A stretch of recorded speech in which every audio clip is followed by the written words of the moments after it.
Charles Nelson is going to get subbed a lot through hippo personnel.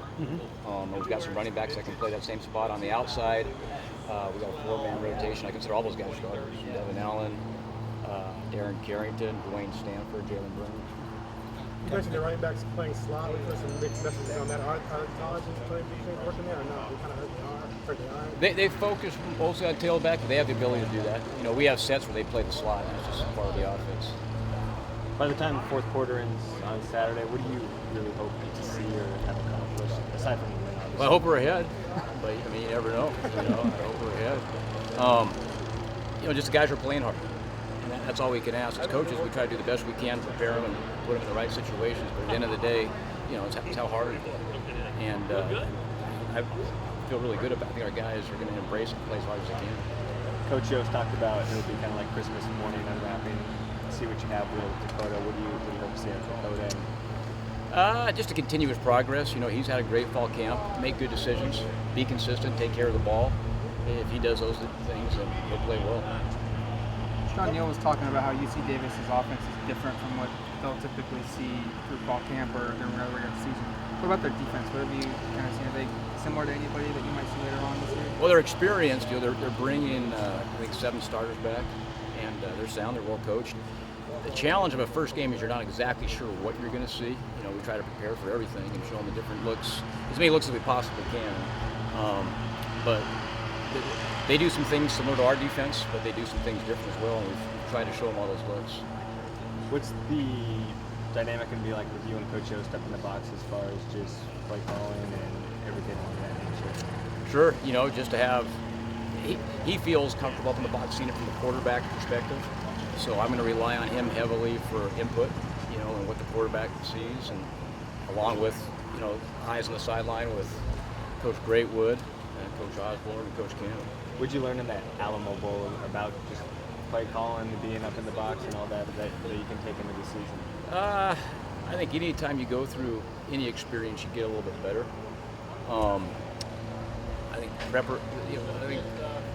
when you're on outside looking in, a lot of times people put a lot into the play calling, and it's important, but the game is usually called before the game, and how well the more you prepare for those situations when they come up, the easier it is to call the play, and just to continue to do a good job doing that, and there's always little things you can get better at in doing that. The good thing about Coach Helfrich is he puts us in a lot of call type situations, so I've been able to practice that throughout fall camp. So first half scripted then pretty much?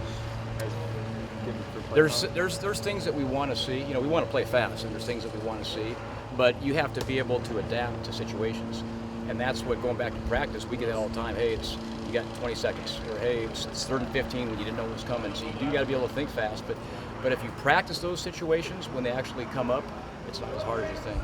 Coach, along that same line, how is Dakota done as far as tempo goes?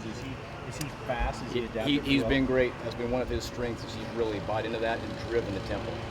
And he's a high energy guy. That's a great athlete. So he's helped our tempo. Darren Carrington's talked about some of the veteran receivers are having to coach guys up with you being in the box. So who's going to be the coach to kind of relay what you want the receivers to do? Sure. Well, we still have Coach Helfrich down here. He does a pretty darn good job. We have Coach Helfrich, Coach Neuer, who has taken on a bigger role and has been great and has been around the system now for 4 or 5 years. And it does help when you have veterans that have made plays and have been in the system for a couple of years. And they've done a great job all camp, really helping our younger guys develop. A couple years ago, Lockie and Rodriguez blowout games. They were still kind of competing behind Marcus. They would play both. You got to play both of them. Sure. You hope to play multiple freshman quarterbacks in games that might get out of hand, or are you just going to? Well, yeah. I mean, it's all situation based. But if we could play more guys at that position and in other positions, we'd like to do that. Right now our number 2 quarterback is Herbert, and if the situation is that, we'd like to get him in the game. So the playbook are you using in week 1 against a non-conference opponent versus mid-season against a Pac-12 team? We really treat these guys the same as we would treat a conference opponent.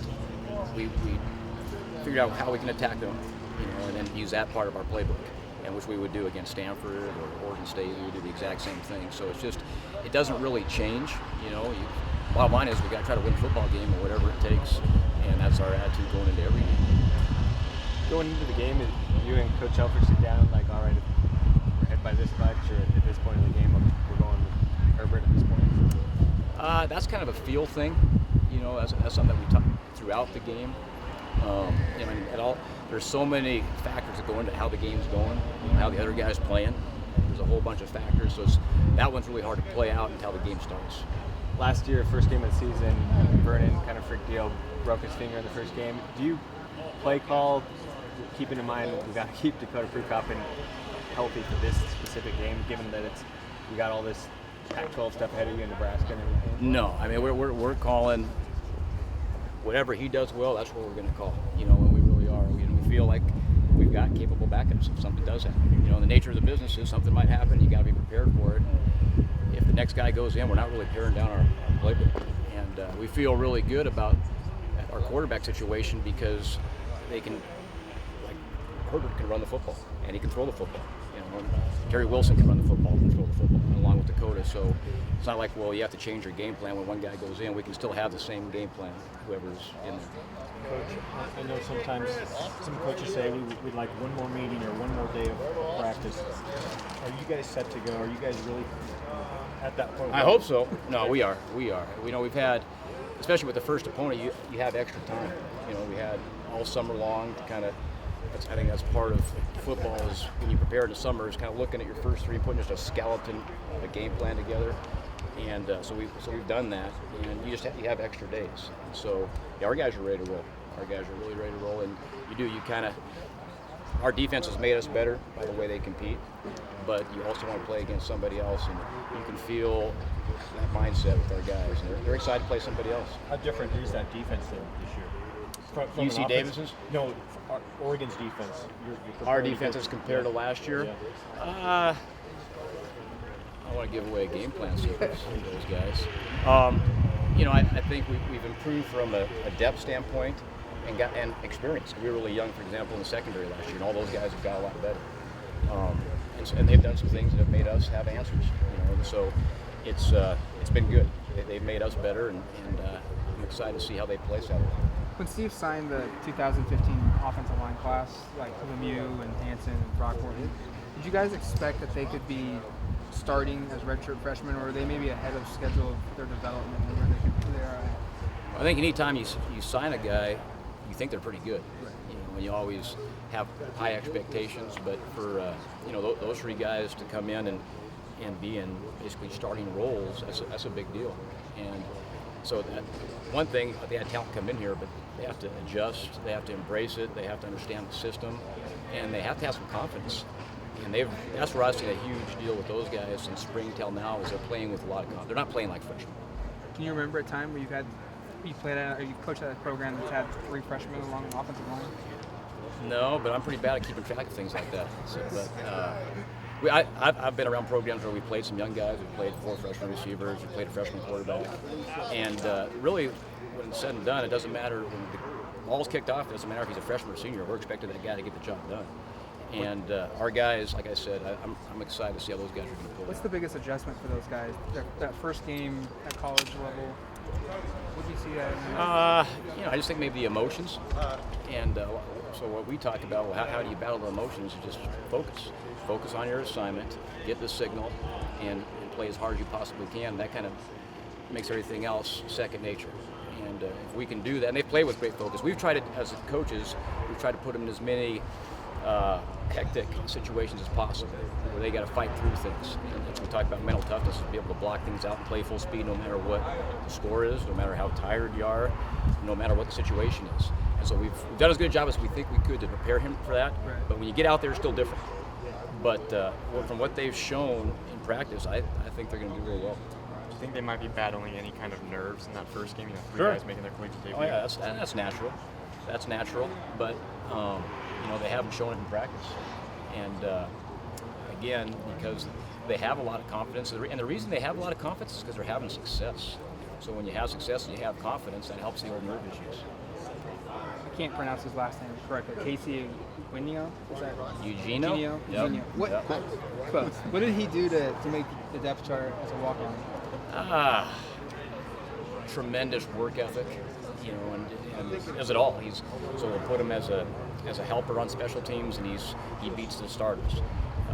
Put him in the scrimmage. When guys go down, he's never gets hurt. We call him a little. He's an indestructible Martian. He's 5'4" with a big helmet, so his nickname's Martian Man. But he keeps playing, and he's as tough as they come, and he can break tackles, and he's made himself invaluable. He's made himself invaluable in special teams too. So we're very lucky to have that guy. Is he involved with the returners? Is one of the guys that might. He is, yeah. You can see him back there as a returner. Do you have any UC Davis connections that we haven't talked about, like all the other coaches? Everyone else seems like they do. I don't. No, I don't. I know they've got a rich history and a lot of famous players, including Coach Aliotti that graduated from there. But no, we just got a lot of respect for him. Thanks so much. Thank you guys. Thanks.